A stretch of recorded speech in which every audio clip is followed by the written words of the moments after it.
Friends, చాలా మంది అడుగుతున్న ప్రశ్నలో ఏంటంటే, సార్ డిప్లొమా అయిపోయింది, ఇంజనీరింగ్ వెళ్ళడానికి ఒక ఎంట్రన్స్ ఎగ్జామ్ ఉంటుంది కదా, ఈ సెట్, దీని గురించి డీటెయిల్స్ చెప్పండి, సిలబస్ చెప్పండి, లాస్ట్ డేట్ ఎప్పుడు ఉంటుంది, ఆ తర్వాత డిప్లొమా చేసిన ప్రతి స్టూడెంట్కి బీటెక్లో సీట్ వస్తుందా, ఫార్మసీ చేసిన వాళ్ళు కూడా వీళ్ళు రావాలంటే అక్కడ ఫార్మసీ చేస్తాం కదా, ఆ తర్వాత మరి ఇక్కడ ఫార్మసీకి ఎలా రావాలి, ఇలా చాలా డౌట్లు అడుగుతున్నారు. తర్వాత నేను డిగ్రీ అయిపోయింది బట్ నేను ఇంజనీరింగ్ చేయాలనుకుంటున్నా, ఇంజనీరింగ్ చేయొచ్చా ఎంసెట్ లేకుండా, ఇలా చాలామంది ప్రశ్నలు అడుగుతున్నారు మన సబ్స్క్రైబర్స్. సో మీ అందరి కోసం ఈ వీడియో చాలా క్లియర్గా, పర్ఫెక్ట్గా, తక్కువ సమయంలో ఎక్కువ ఇన్ఫర్మేషన్ ఉంటుంది. స్కిప్ చేసుకుంటూ చూసి వాళ్ళు చూడకండి, హ్యాపీగా చూడండి. And model ideas YouTube channel అంటేనే ఎలాంటి ఫేక్ న్యూస్ లేకుండా పెడతాం కాబట్టి కొంచెం ఓపుకున్న వాళ్ళే చూడండి. Right, hi, hello, welcome to model ideas. Your watching model ideas Rajendra బొంద యూట్యూబ్ ఛానల్. మిత్రులారా, ఒకసారి మనం చూసినట్టయితే మన ఈ సెట్ అనగానే ఇంజనీరింగ్ కోర్సులకు సంబంధించి, ఫార్మసీ కోర్సులకు సంబంధించిన ఎంట్రన్స్ ఎగ్జామ్ టెస్ట్.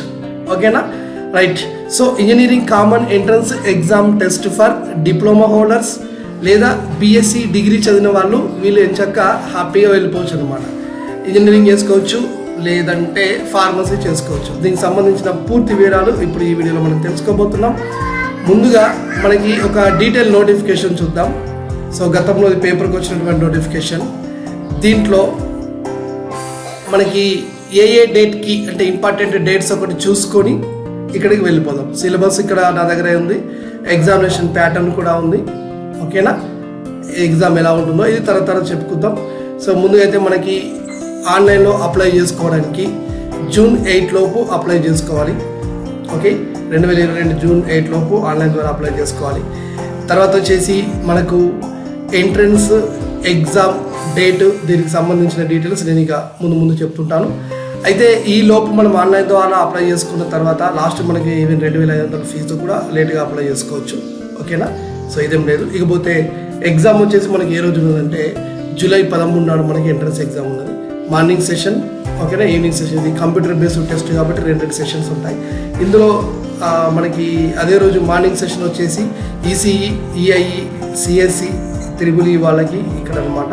తర్వాత మిగతా అదే రోజు 3 గంటలకు సివిల్ కానీ మెకానికల్ కానీ మిగతా వాళ్ళకి, కెమికల్, మెకానికల్, మైనింగ్ వాళ్ళకి, సో మెటలర్జీ వాళ్ళకి సంబంధించిన వాళ్ళకి. ఓకేనా, తర్వాత ఆన్లైన్ ద్వారా మనం అప్లై చేసుకోవాలంటే ఎస్సీ, ఎస్టీలు అండ్ ఫిజికల్ హ్యాండిక్యాప్డ్ విద్యార్థులు అయితేనేమో 400 రూపీస్ ద్వారా ఆన్లైన్లో అప్లై చేసుకోవాలి. మిగతా వాళ్ళందరూ కూడా బీసీలు, ఓపెన్ కేటగిరీ వాళ్ళంతా 800 కట్టి అప్లై చేసుకోవాలి. ఓకేనా, రైట్. ఇది ఇప్పుడు దీని గురించి నోటిఫికేషన్ గురించి కొంచెం డెప్త్గా 4 మాటలు మాట్లాడుకుందాం.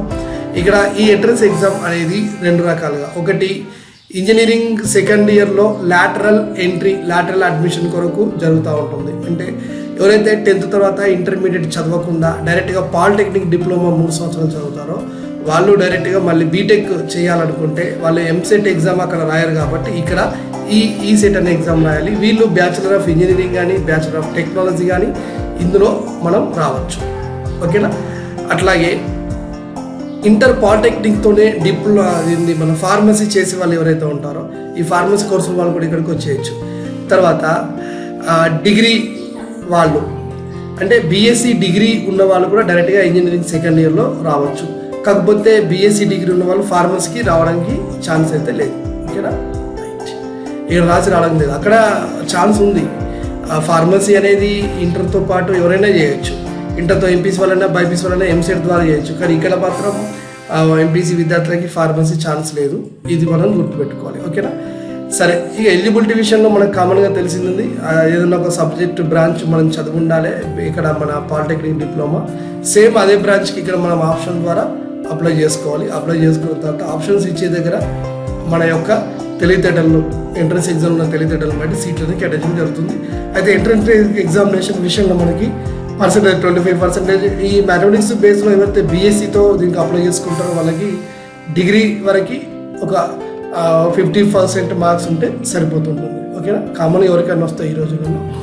ఇకపోతే ఎంట్రన్స్ ఎగ్జామినేషన్ జరిగేటువంటి విధానం ఏంటిది, ఈ ఎంట్రన్స్ ఎగ్జామ్ దానికి అప్లై చేసుకోవడానికి లింకులు అయితే ఇక్కడే ఉన్నాయి. ఎగ్జామినేషన్ జరిగేటువంటి విధానం ఎలా ఉంటుంది ఒకసారి మనం చూద్దాం. ప్యాటర్న్ చూసినట్టయితే ఇక్కడ మనకి ఓవరాల్గా ఇంజనీరింగ్ విద్యార్థులకి అండ్ ఫార్మసీ విద్యార్థులకి వేరువేరుగా ఉంటుంది. ఇంజనీరింగ్ విద్యార్థులకు చూస్తే ఈ entrance exam multiple choice and it is CBT computer based test. Mathematics A branch అయినా ఏంటంటే పాలిటెక్నిక్లో మీరు ఏ బ్రాంచ్ అయినా మ్యాథమెటిక్స్ నుండి 50 క్వశ్చన్స్ వస్తాయి, ఫిజికల్ సైన్స్ నుండి 25 క్వశ్చన్స్ అండ్ కెమిస్ట్రీ నుండి 25 క్వశ్చన్స్ కామన్ ఎవరికైనా వస్తాయి. ఓకేనా. తర్వాత ఇక్కడ ఇంజనీరింగ్ కోర్సుకి సంబంధించి ఇక్కడ సపరేట్ ఏది వాళ్ళకి సంబంధించింది వాళ్ళకి 100 మార్క్స్ వస్తాయి. అంటే సపోజ్ సివిల్ కానీ ఎలక్ట్రికల్ అండ్ ఎలక్ట్రానిక్స్ కానివ్వండి, మెకానికల్ కానీ, ఎలక్ట్రానిక్స్ అండ్ కమ్యూనికేషన్ కానీ, కంప్యూటర్ సైన్స్ కానీ, కెమికల్ ఇంజనీరింగ్ కానీ, మెటలాజికల్ ఇంజనీరింగ్, మైనింగ్ కానివ్వండి, వాళ్ళకి ఎలక్ట్రానిక్స్ అండ్ ఇన్స్ట్రుమెంటేషన్ ఏదైనా పర్లేదు. మీరు ఏ బ్రాంచ్ అయితే అక్కడ పాలిటెక్నిక్లో చదివారో దానిపైన 100 క్వశ్చన్స్. సో ఓవరాల్గా ఇప్పటికీ 200 క్వశ్చన్స్ దీనికి ఉంటుంది. ఓకేనా. తర్వాత ఇందులో మన పర్ఫార్మెన్స్ని బట్టి ఈ 200 క్వశ్చన్స్లో ఉన్న పర్ఫార్మెన్స్ని బట్టి మనకి రిజల్ట్ రావడం జరుగుతుంది. ఎవరైతే బీఎస్సీ మ్యాథమెటిక్స్ అంటే 3 సంవత్సరాల డిగ్రీ చదివి వీళ్ళు ఇంజనీరింగ్కి రావాలనుకుంటారో ఇలాంటి వాళ్ళకి మీ మ్యాథమెటిక్స్ సబ్జెక్టు డిగ్రీలో 3 సంవత్సరాల కోర్సు నుండి 100 మార్క్స్, తర్వాత ఎనలిటికల్ ఎబిలిటీ అడిషనల్గా యాడ్ చేశాడు. ఓకే, రీజనింగ్, మెథడ్, ఆర్థమెటిక్ లాగా ఇందులో 50 మార్క్స్. ఆ తర్వాత English, communicative English, general English లాగా ఇంకో 50 మార్క్స్ యాడ్ చేసి 200 క్వశ్చన్ పేపర్ ఇక్కడ మ్యాథ్స్ డిగ్రీ వాళ్ళతో మ్యాథ్స్ వాళ్ళతో తయారు చేశాడు. ఇక ఫార్మసీ ఎవరైతే పాలిటెక్నిక్ లెవెల్లో ఫార్మసీ కోర్సులు చదువుకుంటారో ఇలాంటి వాళ్ళు డైరెక్ట్గా ఫార్మసీ సెకండ్ ఇయర్ ఎంటర్ అవ్వాలి, లాటరల్ ఎంటర్ అనుకుంటే ఫార్మాస్టిక్స్కి సంబంధించి 50, నెక్స్ట్ ఫార్మటికల్ కెమిస్ట్రీకి సంబంధించి 50 క్వశ్చన్ 50 మార్క్స్, నెక్స్ట్ ఫార్మా కాగ్నోస్ దీని నుండి వచ్చేసి 50 మార్క్స్, ఆ తర్వాత ఫార్మాలజీ, టాక్సికాలజీ నుండి ఒక 50, ఓవరాల్గా ఇక్కడ 200 క్వశ్చన్స్.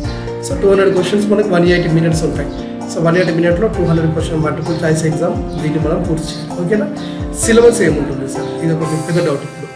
సో సిలబస్ ఏముంటుంది అని అంటే ఒకసారి మనం సిలబస్ చూడాలంటే ఒకసారి సైట్లోకి వెళ్ళాలి. ఎందుకంటే సైట్లో అన్ని సబ్జెక్టులకు సంబంధించి ఏ సిలబస్ ఆ సబ్జెక్టు ఏ బ్రాంచ్కి సంబంధించి ఆ బ్రాంచ్ సిలబస్ ఇచ్చాడు. మీరు మామూలుగా ఇక్కడ Telangana state engineering and common entrance test PG ECET లేదా ఈసెట్ ఎంట్రన్స్ ఎగ్జామినేషన్ మీరు టైప్ చేసి అక్కడ మీరు చూస్తే బీఎస్సీ మ్యాథమెటిక్స్ ఎవరైతే ఇంజనీరింగ్ కావాలనుకుంటున్నారో డిగ్రీ వాళ్ళకి సంబంధించి, కంప్యూటర్ సైన్సెస్ ఇంజనీరింగ్ వాళ్ళకి, ఎలక్ట్రానిక్స్ వాళ్ళకి, మెకానికల్ వాళ్ళకి, మైనింగ్, ఓకేనా, ఫార్మసీ డిపార్ట్మెంట్, కెమికల్ ఇంజనీరింగ్ అని, electronics and communication, electrics and instrumentation engineering అని, సో మెటలాజికల్, సివిల్, ఇలా మీకు ఏది కావాలనుకుంటే ఇక్కడ ఉన్న లింక్ని మీరు ఇలా క్లిక్ చేయగానే సో దాని యొక్క సిలబస్ మీకు ఆటోమేటిక్గా డౌన్లోడ్ అవుతుంది. ఆ రకంగా మీరు ఆ పీజీ ఈసెట్ ఎంట్రన్స్ ఎగ్జామ్ సంబంధించిన సిలబస్ మీకు ఇక్కడ డౌన్లోడ్ చేసుకోవచ్చు. ఓకేనా. సో ఇది మీకు సంబంధించినటువంటి ఇన్ఫర్మేషన్. ఇంకా నాకు తెలిసి నేను దాదాపు అన్ని విషయాలైతే క్లియర్గా చెప్పేశాను, ఎక్కడ కూడా మిస్ అవ్వకుండా. మీరు ఆన్లైన్లో అప్లై చేసేటప్పుడు చాలా జాగ్రత్తలు తీసుకోండి, తప్పులు రాకుండా చూసుకోండి. ఏ చిన్న మిస్టేక్ అయినా చాలా పెద్ద సమస్యకు దారితీస్తుంది. నెక్స్ట్ ప్రతిసారి ఎడిటింగ్ ఆప్షన్ ఇస్తాడు అని అనుకోవద్దు. అండ్ ప్రాణం మీదకి వచ్చేంత వరకు కూడా మీరు అప్లై చేయకుండా ఉండకండి. ఎందుకంటే చివరి నిమిషంలో అప్లై లాస్ట్ 10 days నుండి మనకు సర్వర్ సతాయించడం అనేటికంటే ముఖ్యం సెంటర్, ఎగ్జామినేషన్ సెంటర్ మీరు కోరుకున్న ప్లేస్లో రాకపోవడం ఛాన్స్ ఎక్కువగా ఉంటుంది. ఎందుకు అలా జరుగుతుంది అని అంటే ముఖ్యంగా ఈ రీజనల్ సెంటర్స్ అనేవి మనకి హైదరాబాద్లోనే ఎక్కువగా ఉంటాయి. ఎందుకంటే కంప్యూటర్ బేస్డ్ టెస్ట్ కాబట్టి కంప్యూటర్ బేస్డ్ టెస్ట్ ఎగ్జామ్కి దగ్గరగా ఉండేటువంటి సెంటర్లే ఎక్కువగా ఉంటాయి. అంటే అన్ని స్కూళ్ళల్లో వేయడానికి ఛాన్స్ లేదు. సో అలాంటప్పుడు మనకి లోకల్ ఇప్పుడు నిజామాబాద్ అనుకోండి, నిజామాబాద్లో తొందరగానే అయిపోతాయి. అప్పుడు మనం వేరే దగ్గరికి వెళ్ళాలి. ఓవరాల్గా మనకి సెంటర్లు 18 సెంటర్లు మాత్రమే ఉన్నాయి. ఇందులో తెలంగాణలో తక్కువ సెంటర్స్ ఉన్నాయి. అంటే తెలంగాణలో హైదరాబాద్లో ఎక్కువ సెంటర్స్ ఉన్నాయి. హైదరాబాద్లో ఈస్ట్ వెస్ట్ నార్త్ జోన్లో తీసుకున్నాము. ఆదిలాబాద్లో కూడా సెంటర్ ఉంది. కరీంనగర్, ఖమ్మం, కోదాడ, మహబూబ్ నగర్, నల్గొండ, నిజామాబాద్, సంగారెడ్డి, సిద్దిపేట, వరంగల్. ఆంధ్రలో అయితే కర్నూలు, తిరుపతి, విజయవాడ, విశాఖపట్నం. సో ఇవి మనకు రీజనల్ టెస్ట్ సెంటర్స్ అన్నమాట. ఇది ఏ బ్రాంచ్ అయినా కానీ ఈ టెస్ట్ సెంటర్స్లోనే చూసుకోవాలి. సహజంలో ఒక పిల్లగా కథను ఆదిలాబాద్లో ఎగ్జామ్ రాయాలనుకుంటున్నారు, ఆదిలాబాద్లో పాలిటెక్నిక్ అవుతున్నాడు. కానీ చివరికి అప్లై చేసుకునేసరికంటే ఆదిలాబాద్లో ఉండేటువంటి కాలేజీల సీటు వివరాలు అంటే ఆదిలాబాద్లో ఉండే సెంటర్ ఇలా కనబడదు. ఎందుకంటే ముందుగానే అప్లై చేసుకుంటున్నాడు. అప్పుడు మళ్ళీ ఏ హైదరాబాద్కి రావాల్సి వస్తుంది. దీనివల్ల రిస్క్ ఎక్కువ, డబ్బులు ఎక్కువ ఖర్చు అవుతుంటాయి. కాబట్టి ముందు ఆన్లైన్ ద్వారా అప్లై చేసుకొని పెట్టుకోవడం ఇది is best option to you. ఓకేనా.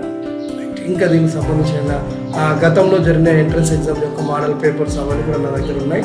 నేను వాటిని పోస్ట్ చేస్తాను. మీరు నన్ను అడుగుతుంటే మీకు కావాలంటే పర్సనల్ కూడా పంపిస్తాను. మీరు నన్ను ఇన్స్టాగ్రామ్లో ఫాలో అవ్వాలి. ఇన్స్టాగ్రామ్లో మెసేజ్ పెడితే నేను మీకు అన్ని డీటెయిల్స్ అందిస్తాను. ఓకేనా friends. So this all about complete information regarding that PGE set. Then please be subscribed to the Model Ideas YouTube channel. Thank you and all the best.